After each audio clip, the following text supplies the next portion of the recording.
Graças a Deus. Paz do Senhor, queridos. Muito boa noite, que alegria estar aqui no cenáculo com o pastor Márcio e vocês.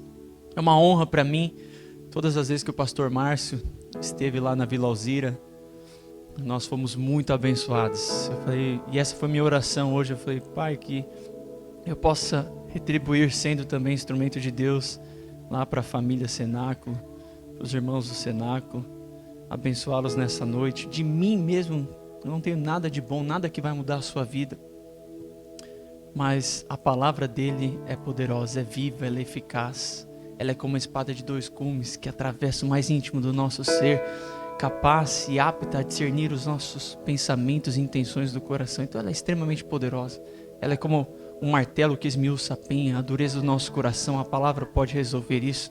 Ela também pode queimar as impurezas do nosso coração, porque ela é como um fogo consumidor. Então tudo pela palavra e nada sem a palavra. E que glorioso nós louvando aqui nessa noite essas canções poderosas, e já nelas a receita para que nós possamos nos tornar vencedores em Cristo, que é tendo a presença dele.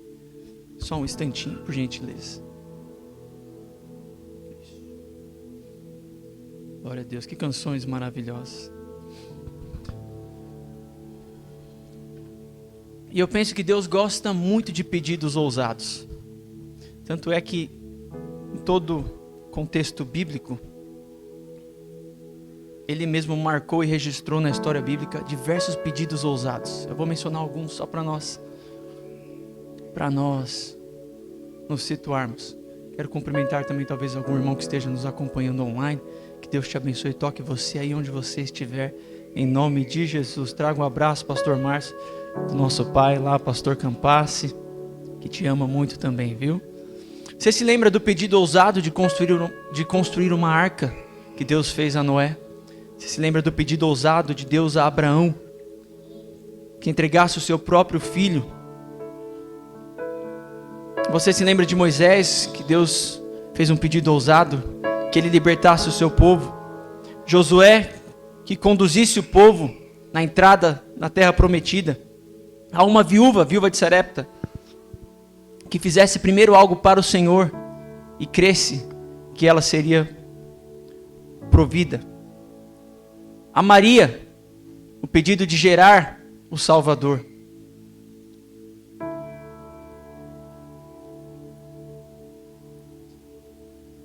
Jesus ao jovem rico: alguma coisa te falta, vende os seus bens e siga-me. O pedido ousado de Jesus para que ficasse na casa de Zaqueu: desce depressa que hoje me convém me hospedar na tua casa. Que pedido ousado. O pedido ousado do ladrão na cruz ao lado de Jesus, um que disse: salva-te a ti mesmo, você não é o rei dos judeus. Mas outro que disse: quando entrares no paraíso, lembra-te de mim. Pedido ousado. Jesus disse: ainda hoje estarás. Teve o pedido atendido. E há um pedido ousado também de Paulo, em Efésios 3:14. Há também os pedidos de Jesus aos discípulos: siga-me, siga-me. E eles, deixando tudo para trás, passavam a seguir Jesus.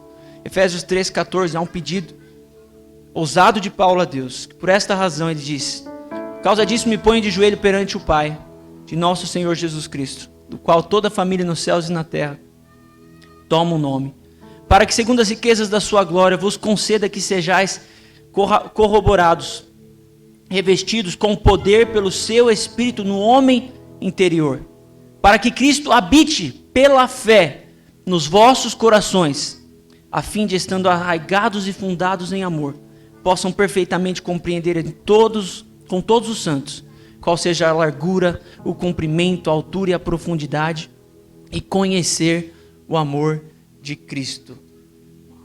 Que pedido ousado, Paulo, para Deus. Isso só pode ser possível pela fé. Eu quero falar do ingrediente principal para tudo isso, para que nós possamos vencer os medos, superar as nossas limitações, confiar em Deus plenamente. Nós precisamos do ingrediente principal na nossa vida, que é a fé. Não é à toa que Romanos 1,17 diz que o justo viverá pela fé. Não é à toa que, se nós queremos agradar a Deus, a única forma Hebreus 11:6 diz que sem fé é impossível agradar a Deus. A única forma de nós agradarmos a Deus é colocando a nossa fé em ação. É respondendo a Deus, a Jesus e a sua palavra pela fé. Amém? E é isso que Ele espera de nós. Ele espera que a nossa vida seja uma resposta a Ele. Uma resposta àquilo que Ele fez por nós. Amém? Uma resposta do que Ele nos chamou. Uma resposta do que Ele nos escolheu.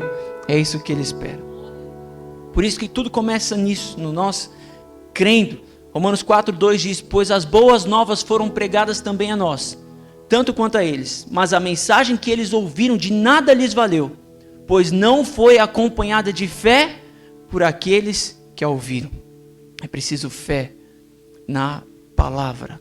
Fé na palavra. Quem sabe Deus não está com grande expectativa de que nós nos aproximemos dEle, ou apresentemos uma resposta de fé como nunca antes. Como nunca antes. Porque a fé é o ingrediente principal. E pela palavra nós vemos que a fé, ela muda as circunstâncias. A fé muda as circunstâncias e faz milagres. Vou mencionar alguns relatos aqui. Marcos 2. 4 amigos se uniram para levar um paralítico até Jesus, porque Jesus realizava milagres. Decidiram levar esse que precisava para a pessoa certa. Só que chegando lá, a casa estava cheia, não tinha como entrar.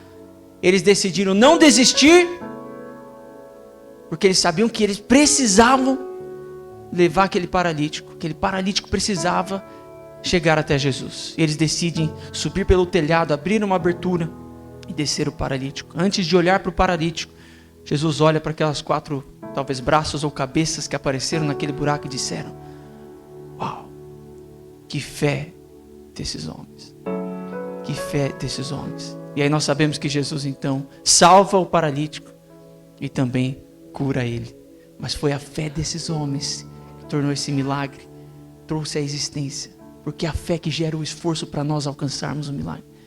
Sem fé nós não seremos impulsionados para nos esforçarmos, para corrermos e buscarmos a Deus, para clamarmos a Deus, para esperarmos em Deus. É preciso fé. Outro episódio, Marcos 5. A fé que salvou a mulher enferma, a mulher com fluxo de sangue. Ela que pensou, ouviu falar a respeito de Jesus e pensou consigo mesmo: se eu apenas o tocar, eu serei curada. E uma mulher que não podia nem estar no meio de uma comunidade, ainda mais sendo mulher no meio de um monte de outros homens, ainda mais sendo uma enferma, estando lá. Mas ela disse: se eu tocar, a minha vida será transformada. E ela enfrentou todos os desafios, focada nisso, porque é importante o que nós nos alimentamos com os nossos ouvidos interiores, a voz do nosso coração. O que nós afirmamos dentro de nós depois de ouvirmos uma palavra poderosa, viva, eficaz, verdadeira, promessa? O que nós alimentamos dentro de nós? Como nós reforçamos aquilo que ouvimos a respeito de Jesus, a respeito do que Ele pode fazer, a respeito do que Ele fez, a respeito do que Ele é? Como nós reforçamos: se eu apenas ir até Ele, me aproximar dEle, eu terei a minha vida transformada. E foi o que aconteceu. Foi o que aconteceu, porque a fé muda as circunstâncias. Marcos 9 fala do pai de um menino possesso que já não aguentava mais, endemoniado, lunático. E ele se aproxima de Jesus. E Jesus disse a ele: se tu podes crer, tudo é possível ao que crer. Se tu podes crer, tudo é possível ao que crer. Mateus 9, a cura de 2 cegos que clamaram: filho de Davi, tem misericórdia de mim. E Jesus disse: seja feito segundo a tua fé. E eles viram. Marcos 10 fala da cura do cego de Jericó. E Jesus diz a ele: o que queres que eu te faça? Eu quero ver. E Jesus tocou e ele viu. E Jesus disse: a tua fé te salvou. A tua fé te salvou. Marcos 11 fala do poder da fé. Que Jesus responde: tenham fé em Deus. No verso 24 diz: portanto eu lhes digo, tudo que vocês pedirem em oração, creiam que já o receberam e assim lhes sucederá. Aqui se trata do que nós vimos sobre o uso da fé. Deus já nos deu uma medida de fé. É preciso nós colocarmos a nossa fé em ação. Colocarmos a nossa fé em prática. Tem um episódio onde Jesus entrou no barco com os discípulos e eles foram terrivelmente açoitados por uma tempestade. E Jesus estava dormindo e ele é acordado pelos discípulos. despertado pelos discípulos. Um dos evangelhos diz que não se importa que pereçamos. E Jesus desperta, talvez só de olho fechado, só esperando a reação deles, porque Jesus estava no controle de tudo. Jesus estava querendo discipulá-los ali. Jesus estava querendo que eles passassem por aquilo para que reagissem, ou de uma forma que eles fossem ensinados, ou de uma forma que Jesus dissesse: grande foi a tua fé. Nesse episódio aqui ainda foi preciso Jesus dizer: onde está a tua fé? Porque são tão tímidos, tão covardes? Onde está a tua fé? Mateus diz que Jesus diz: homens de pequena fé. Se onde está a tua fé é porque você tem, você só não está encontrando ela. Se é pequena, é porque você não está fazendo uso dela, da proporção que Deus colocou dentro de você. E Lucas diz que Jesus perguntou: onde está a tua fé? Ele perguntou aos discípulos. E eles se admiraram do que ele fez, do que ele era capaz de fazer. Poxa, e Jesus já tinha curado até aí. Eles disseram: uau, até vento, a natureza se sujeita a ele. Uau. A mulher cananeia, aquela que diz que também os cachorrinhos comem das migalhas que caem da mesa do pão, porque ela era gentia. Jesus fez uma declaração poderosa. Ele disse: ó mulher, grande é a tua fé. Porque Jesus foi duro com ela, falando uma verdade. Mas ela insistiu com muita humildade e disse: mas até os cachorrinhos, porque Jesus a comparou com um cachorrinho. Até os cachorrinhos comem das migalhas que caem da mesa. Me dá pelo menos a migalha, mas eu quero algo que você pode me oferecer. E Jesus disse: mulher, grande é a tua fé. Grande é a tua fé. Essa mulher que era gentia apareceu num episódio singular. Jesus disse: grande foi a tua fé. Com os discípulos que estavam caminhando, vendo Jesus curar, vendo as multidões sendo transformadas, impactadas, vidas restauradas, pessoas sendo libertas. Em um episódio Jesus disse: onde está a tua fé? Homens de pequena fé. Lembra do centurião que reconhece a autoridade de Jesus? Diga uma palavra. Eu também sou homem de autoridade. Quando eu digo uma palavra, eles se sujeitam e se submetem e acontece. Diga uma palavra e meu servo será curado. E assim foi. Jesus, ao ouvir isso, admirou-se dele e disse ainda: eu lhes digo que nem em Israel encontrei tamanha fé. Queridos, a fé existe para dizer que tudo é possível, e não para dizer que algo é impossível. Então não importa quais sejam as nossas necessidades, se nós clamarmos ao Senhor com fé, Ele nos ouve. Essa é a certeza que temos. É a certeza que temos, é de que Ele nos ouve, porque os ouvidos dele não estão tapados para que não possam ouvir o clamor. Ele nos ouve. A certeza que você tem de ter se aproximar de Deus pela fé é de que Ele te ouve. E você deve clamar e pode clamar. Se vai acontecer ou não, talvez se surpreenda, porque Deus sabe o que é melhor para mim e para você. Mas você se aproxima com fé e com ousadia ao trono da graça. E descansa na vontade dEle. Mas a Bíblia diz que o justo clama e o Senhor o livra de todas as suas adversidades. Que certeza que nós temos quando nós clamamos ao Senhor. Salmos 18 diz que na angústia invoquei ao Senhor e clamei ao meu Deus. Desde o seu templo ouviu a minha voz, aos seus ouvidos chegou o meu clamor perante a sua face. A certeza que temos de que Deus ouve o nosso clamor. Salmos 27, ouve, Senhor, a minha voz, eu clamo. Compadece-te de mim e responde-me. Jeremias 33, clama a mim e responder-te-ei, anunciar-te-ei coisas grandes, insondáveis e firmes que não conheces ainda. A revelação que você precisa está em Jesus, em clamar a Deus. Salmo 120, na minha angústia, clamo ao Senhor e Ele me ouve. Você pode afirmar isso? Na minha angústia, eu clamo ao Senhor e Ele me ouve. É uma certeza que temos. Deus não se esquece do clamor dos aflitos. Salmo 9 diz. Salmo 34, clamam os justos, e o Senhor os escuta e os livra de todas as suas tribulações. Meu Deus, que coisa maravilhosa. Salmo 57, clamarei ao Deus Altíssimo, ao Deus que por mim tudo executa. Ele dos céus me envia o seu auxílio e me livra. Salmos 34, clamou este aflito e o Senhor o ouviu e o livrou de todas as suas tribulações. Salmo 77, clamei a Deus com a minha voz. Ó Deus, levantei a minha voz e Ele se inclinou os seus ouvidos para me ouvir. Meu Deus, meu Deus, meu Deus, você precisa falar com Deus, você precisa clamar a Deus. Mas talvez você esteja tão sem força que você só consegue chorar, mas chore para Deus. Chore para Deus. O pecado dessa geração é buscar esse clamor, às vezes em manifestações em redes sociais, às vezes em manifestações para amigos que não têm uma palavra de Deus para ajudá-los, para instruí-los. É o pecado dessa geração. Enquanto os salmos, foram alguns salmos aqui, na certeza de que se nós clamarmos a Deus, Ele inclinará os seus ouvidos. Meu Deus, que coisa maravilhosa, que coisa maravilhosa. Clame ao Senhor no momento da sua dificuldade, no momento da sua preocupação. Nós estamos num tema aqui de enfrentar o medo, as nossas limitações. Eu preciso pular agora para um verso em 1 Samuel 17, se não me engano, deixa eu abrir aqui. Não, depois eu vou para lá. Deixa eu ir em outro agora. Você vê como a vida de fé nos desafia a viver além das nossas limitações. Todos esses que responderam em fé foram além das suas próprias limitações. Mas é isso que Deus espera.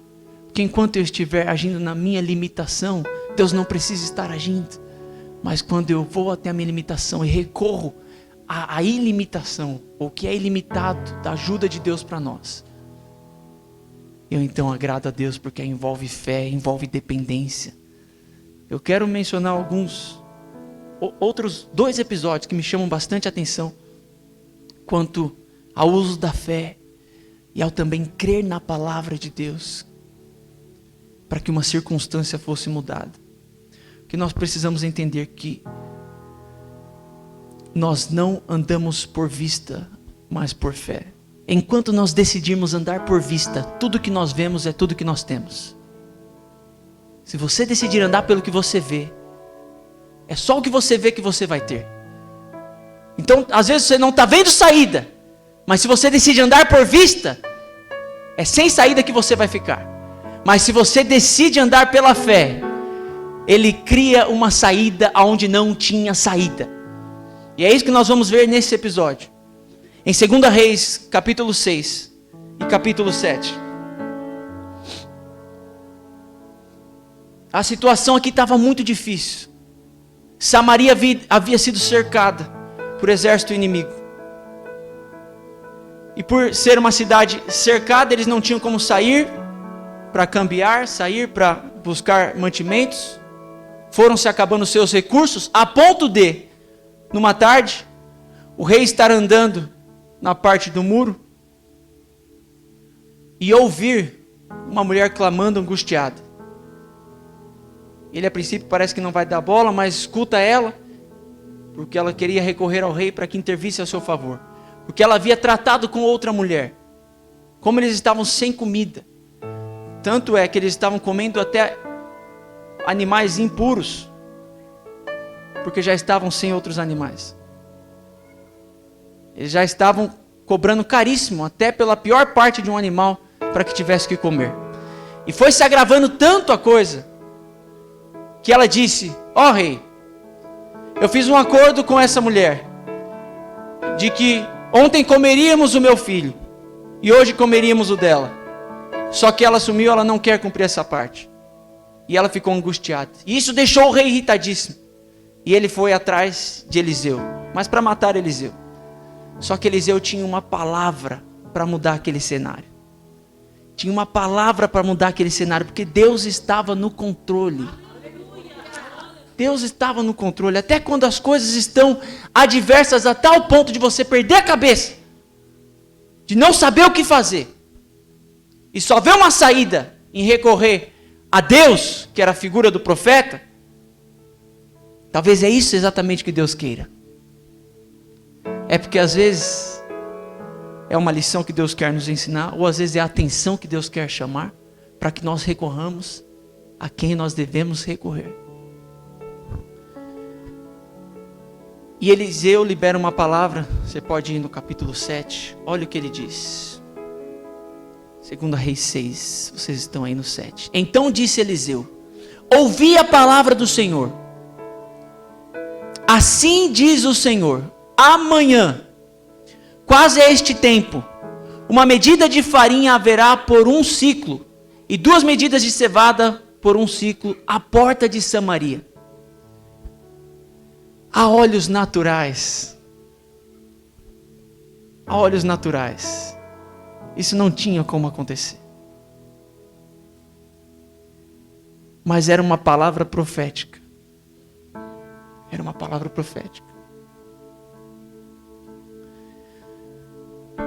E teve alguém, porém um capitão, que apoiava, se inclinava no ombro do rei. Era alguém de confiança do rei. Respondeu ao homem de Deus e disse: eis que, ainda que o Senhor fizesse janelas no céu. Ele não sabia que ele já tinha feito e que ele era aquele que podia abri-las. Não é o que ele garante quando nós somos fiéis a ele? Que ele abriria as janelas do céu ao nosso favor. E ele falou: ainda que ele fizesse, foi tolo, já existia, ele podia abrir. E ele disse: poderia isso fazer? E disse: eis que o verás. Aí o profeta diz: eis que o verás com os teus olhos, porém daí não comerás, porque duvidaste, não desfrutarás. Sabe que não tem outra coisa que agrade mais a Deus do que a fé nele, no que ele pode fazer. E não tem outra coisa que desagrada mais a Deus do que a incredulidade nele ou naquilo que ele pode fazer. Não foi assim? Nazaré, Cafarnaum desapontou aqueles que podiam ter crido primeiro e mais ainda porque viram Cristo ali crescendo. Duvidaram e não creram. E ele não creu. Aí tem o episódio dos leprosos que estão do lado de fora da cidade e estão lá dizendo: se ficarmos aqui vamos morrer. Vamos recorrer então aos inimigos que estão acampados ao redor. Se formos lá e morrermos, morremos. Se nos derem de comer, comeremos. E eles vão. Só que nesse interim, Deus já tinha feito os inimigos ouvirem como barulhos de cavalos, barulhos de carruagem, barulhos de passos, eu imagino, de avanço, a ponto deles ficarem tão desesperados e se retirarem. O impossível estava acontecendo já. O impossível estava acontecendo. Que uma palavra tinha sido liberada. Não é hora de você trazer palavras que foram liberadas na sua vida? Que por falta de você crer naquilo que Deus disse, você não viu coisas mudarem nem coisas acontecerem. E aconteceu que eles fugiram e deixaram tudo. E os leprosos, poxa, se nos acharem com todo esse mantimento aqui, vamos ser culpados, vamos avisá-los. E foram avisar. E o que aconteceu? Chegando à porta da cidade, eles avisaram. E já foram liberados uns cavalos à frente para ver se era verdade. E depois, certificado de que era verdade, que eles não estavam mais lá e não era uma emboscada. As portas foram abertas e a multidão foi saindo. E aquele capitão, que duvidou do que Deus era possível, podia fazer, realmente ouviu, viu que era verdade, mas não desfrutou e foi pisoteado e morreu naquele mesmo dia. E a palavra se cumpriu porque eles estavam ali novamente negociando farinha, porque eles tinham provisão, porque Deus havia mandado provisão. Meu Deus do céu, Deus faz milagre. Infelizmente esse príncipe duvidou. Ele duvidou. Esse não será o nosso cenário, porque nós não vamos duvidar da palavra e do poder de Deus, da intervenção divina ao nosso favor para nós vivermos um milagre. Amém? Eu gosto de outro episódio. Em Números 13, é o episódio que os espias vão espiar a terra, que Deus havia dito que seria do povo de Israel. Mas eles queriam espiar, Deus permitiu que eles fossem espiar, porque eles queriam ver. Esse é o nosso problema às vezes. A gente quer ver aquilo que Deus espera que nós creamos. Porque se eu ver, vai ser fato. E às vezes Deus espera que nós creiamos antes de ver. E eles foram e viram bastante, viram tudo, trouxeram ainda cachos, trouxeram coisas de lá e trouxeram relatos. 10 deles foram capazes de desanimar, desencorajar e gerar incredulidade em milhares de pessoas. E 2 deles, apesar do que viram, decidiram crer no que Deus havia dito. Porque nós não andamos pelo que nós vemos, mas pelo que nós cremos, pelo que Deus já disse que faria. Nós andamos por fé e não por vista. E aí, o que eles falaram aqui é impressionante. Olha o verso 28 e 29, de Números 13. O povo, porém, que habita nessa terra é poderoso, e as cidades fortes e muito grandes. E também ali vimos os filhos de Anak, que eram gigantes. Os amalequitas habitam na terra do sul, os heteus, os jebuseus, e vão dando uma lista de pessoas que habitam lá, que eram inimigos do povo de Deus. E então Caleb, porque 2 aqui tinham fé, e 10 já estavam incrédulos. Então Caleb fez calar o povo perante Moisés e disse: subamos animosamente e possuamos a terra que é herança, porque certamente prevaleceremos contra ela. Eles estavam garantidos no que Deus havia dito, e não no que os olhos deles tinham visto. Que pelo que os olhos deles tinham visto, era a maioria, eram muitos inimigos, tinham gigantes lá que já oprimiram nosso povo anteriormente. Eles têm muralhas bem cercadas, têm cidades fortificadas, e aí eles declaram aquilo que os olhos veem, que nós seremos como gafanhotos para eles, nós seremos devorados. Mas os homens de fé, e o duro que eles inflamaram a terra, gente, inflamaram o povo. Olha o que eles declararam no verso 32. A terra pela qual nós passamos a espiar é terra que consome os seus moradores, e todo o povo que vimos no meio dela são homens de grande estatura. Também vimos ali gigantes, filhos de Anak, descendentes de gigantes. E éramos aos nossos olhos como gafanhotos, e assim também eram em seus olhos. Essa é a visão natural. Uma visão sem fé. Ela vê uma realidade e ela aumenta aquilo, de forma que não tenha, que a fé não entre nem em pequenas proporções para combater aquilo. Eles já viram como eles eram, eles já declararam como eles eram vistos, e nada do que Deus tinha falado. Que eles estavam andando por vista. Mas os outros 2 que estavam andando por fé, levantou-se na congregação. Eles começaram a chorar, ficaram desesperados. Você vê o problema das declarações e os resultados do que vão acontecendo. Se a gente se desespera, se a gente teme, se a gente encoraja ou desencoraja alguém, é resultado da nossa fé em ação, ou a nossa incredulidade em ação. Que aqui o povo, que estava animado por conta da promessa, depois você pode ler Deuteronômio 1, Deuteronômio 8, a promessa que Deus tinha dito que daria a eles aquela terra, a promessa que Deus os daria, e não foi o primeiro episódio que Deus faria uma coisa impossível na vida deles. Deus já tinha feito muitas, e eles estavam então movidos por fé, até vir aquele relatório de incredulidade. Isso é uma lição para nós. Como são os nossos relatórios do que está acontecendo na nossa vida? Do que está acontecendo em casa? Do que está acontecendo no trabalho? Do que está acontecendo no Brasil? Como é o nosso relatório? É de desgraça? Se está faltando fé. Porque aquele príncipe, ele acreditava numa desgraça final. Que estava acabado, que Deus não podia solucionar. Só quem desgraça mesmo, quem já não vê que Deus, a própria graça, pode solucionar aquele problema. Mas quem sabe Deus espera muito que os nossos relatórios sejam como o de Josué e Caleb.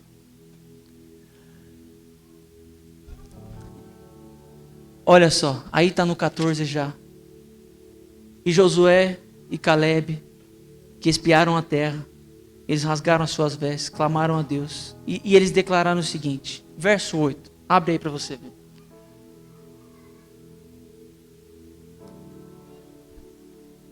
Se o Senhor se agradar de nós, então nos porá nesta terra e nos dará terra que mana leite e mel.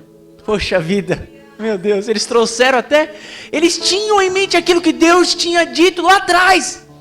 Eu levarei eles a uma terra, e uma terra de abundância, de fartura, terra que mana leite e mel. E eles trazendo isso à tona, o que Deus havia dito a eles. É hora de nós trazermos à tona nos nossos diálogos e afirmações aquilo que Deus já fez, aquilo que Deus já prometeu que faria na sua palavra. Então somente não sejais rebeldes contra o Senhor. Eles já saíram de incrédulos para rebeldes, esse é o problema. Se nós não andamos por fé, nós caímos no perigo da incredulidade. Isso desagrada a Deus. E quem está um passo na incredulidade, está a menos um da rebeldia, de fato, de pecar contra Deus e contra a sua palavra. E infelizmente, a maioria acreditou nos que não criam. Isso foi muito triste. O que determina o milagre é a fé e a obediência, e não as circunstâncias. É a fé e a obediência, e não as circunstâncias. E fica aqui um conselho para nós. Quem tem te encorajado, quem você tem emprestado os seus ouvidos? Quem nós temos emprestado os nossos ouvidos? São aqueles que trazem à memória aquilo que Deus já fez por nós? Ou aquilo que Deus já fez por eles para nos encorajar? Ou são pessoas que, diante de qualquer circunstância, se esquecem do Deus que servem? Se esquece de tudo que Deus fez por eles. E além de se tornar um esquecido, se apóstata da fé, entra em apostasia da fé, ele também te desencoraja e te desanima. Que nós não sejamos assim. Que nós sejamos Josué e Calebes, amém? Que essa unção de coragem, essa unção de ousadia e de fé invada a nossa vida, o nosso lar, as nossas realidades no trabalho, as nossas realidades, que invada o nosso dia a dia. Que nós precisamos de coragem assim, para crer e confiar em Deus. Crer e confiar em Deus. E aí sim, para nós encerrarmos, nós vamos para 1 Samuel.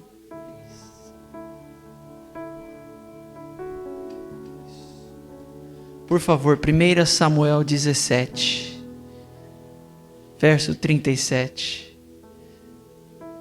Diante de um desafio tremendo. Olha a afirmação de Davi. Olha essa afirmação, 1 Samuel 17, 37. O Senhor que me livrou das garras do leão e das garras do urso, me livrará das mãos desse filisteu. Diante disso, Saul disse a Davi: vá e que o Senhor esteja com você. Todo o povo estava sendo oprimido pelo gigante e pelo exército inimigo. E você conhece um pouco da história, se não toda ela. Que Davi vai servir os seus irmãos que estão em guerra. E vê uma oportunidade lá, não acredita que o povo está sendo oprimido por um filisteu. E ele então quem é esse incircunciso? Quem é esse incircunciso? Para afrontar o Deus Todo-Poderoso. E todo o povo temeroso, que era um gigante. Mas sabe, a dependência de Davi era muita. Olha isso aqui. Davi, ele tinha uma visão correta da vida. É como nós precisamos ter também. senão nós aumentamos aquilo que são pequenos problemas, nós os tornamos gigantes, por medo. Davi era cheio de coragem. E sabe qual é a beleza da coragem? É que não quer dizer porque você é corajoso, que você não sente medo. Eu fiquei me perguntando, e perguntei a outro, será que eu teria coragem de pular de paraquedas? Agora aqui, eu já estou com medo só de pensar. E digo que não. Só que, eu fiquei me perguntando, e se eu já estivesse no avião, será que lá eu teria coragem de pular? E aí eu pensei, olha, talvez sim. Talvez sim. Já estou lá, talvez lá seja outra. E não acontece isso com a gente? Às vezes a gente pensa, não tenho coragem de ser pai. Não tenho coragem de ser mãe. E você fala, não tenho nem capacidade. Acho que eu morro. Não é? Aí quando você vê, Deus te deu graça, você casou. E aí tem filhos. E vê que você é capaz de ser pai. E você venceu aquele medo com coragem. Quantas coisas na nossa vida não é assim? Que Deus tem de nos colocar na situação para que nós usemos a coragem. E a coragem espante o medo. Não é verdade? E Davi era corajoso. Davi era corajoso, gente. Sabe por que ele era corajoso? Porque se ele não fosse, ele teria corrido de tudo. Teria corrido logo lá quando apareceu um leão, quando apareceu um urso. E principalmente, só de ouvir a respeito de um gigante. Mas Davi era corajoso. Porque ele não ia na sua própria força. Ele ia na força do Senhor. Não foi o que nós lemos? No verso 17.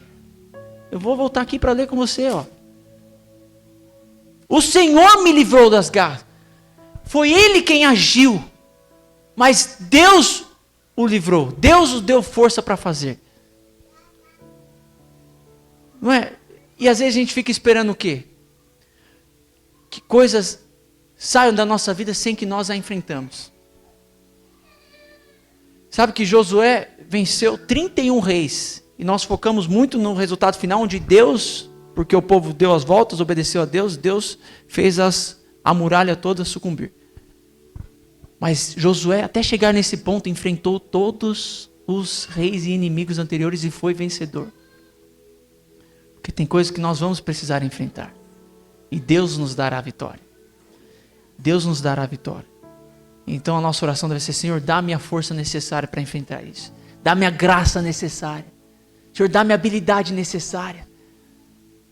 E sabe que às vezes Deus está te treinando escondido. Não foi o que aconteceu com Davi? Davi não pegou pela funda na primeira vez para derrubar o gigante. Davi já era muito habilidoso na funda. Lá no campo. Deus já tinha desenvolvido a habilidade nele. Deus já tinha desenvolvido a coragem nele para enfrentar gigantes.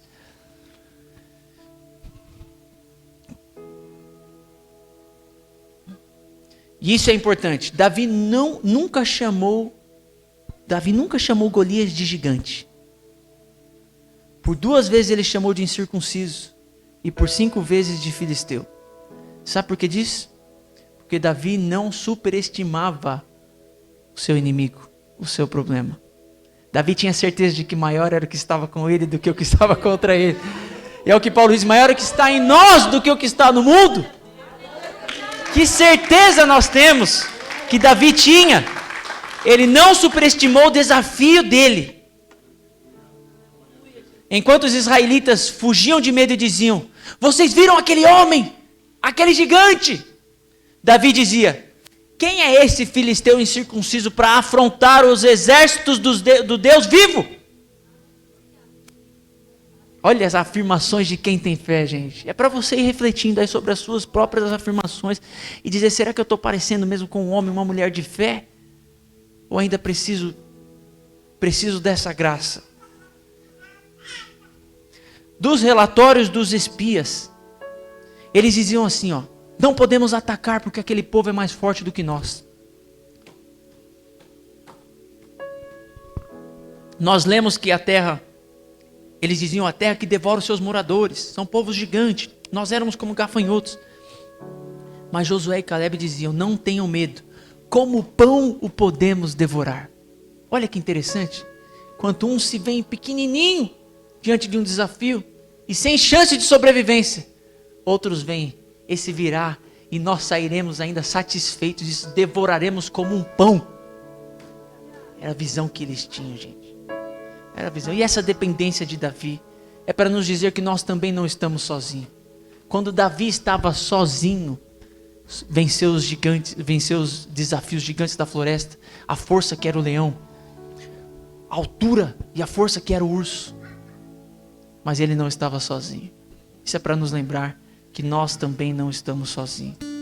Nós não estamos sozinhos. Deus estava lá presente com Davi no desafio pequeno que ele tinha comparado ao que viria depois.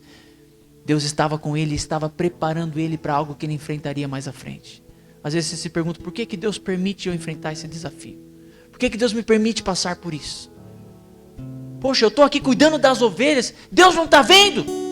Deixa esse infeliz, esse leão vir roubar uma ovelha? Você não vê esse discurso de Davi. Opa, essa aqui não. Foi esperto, foi por trás do leão, puxou a barba dele, e ele soltou a ovelha, e ele espantou. Como nós reagimos diante daquilo que Deus está nos mandando, permitindo que aconteça para o nosso crescimento? Não haveria gigante vencido se Davi não tivesse sido corajoso o suficiente de uma experiência com Deus lá no pasto, lá individual, vencendo coisas menores. Eu quero dizer que Deus está te preparando para coisas maiores. E é gostoso a gente ouvir isso, a gente recebe com muita graça, com muita alegria. Deus está te preparando, sabe? E Ele te prepara justamente hoje, fazendo você enfrentar essas coisas menores. E Ele está com você. Ele está com você. Por fim, qual a voz que você está disposto a acreditar? A voz de Golias neutralizou os guerreiros. Neutralizou os guerreiros, gente. Neutralizou os guerreiros de Israel. Neutralizou a fé, a coragem, a habilidade deles. Eles ouviram a mesma coisa. Ouviram a mesma coisa. A afronta de Golias, o exército ouviu e Davi ouviu. A diferença é como eles responderam. E sabe por que eu acho que Davi respondeu de forma diferente? Davi trouxe algo à memória. Sabe o que Davi trouxe à memória? A vitória de Jonatas sobre a guarnição dos filisteus. Voltando um pouco, está em 1 Samuel capítulo 14, verso 6. Jonatas afirmou o seguinte: nada pode impedir o Senhor de livrar, seja com muitos ou seja com poucos. Isso era Jonatas afirmando isso para o seu escudeiro, quando eles venceram mais de 20, uma guarnição, mais de 20 soldados dos filisteus. Porque Deus os ajudou. Deus os ajudou. Porque para Deus é com muitos, é com poucos, Deus pode dar a vitória, se Deus se agradar de nós. Então qual voz você está disposto a ouvir? Qual voz você está disposto a ouvir? Ouça a voz da palavra de Deus e da fé no seu coração. Ouça a voz da fé que diz que nada é impossível para Deus. Nada é impossível para Deus. Se você puder se colocar de pé.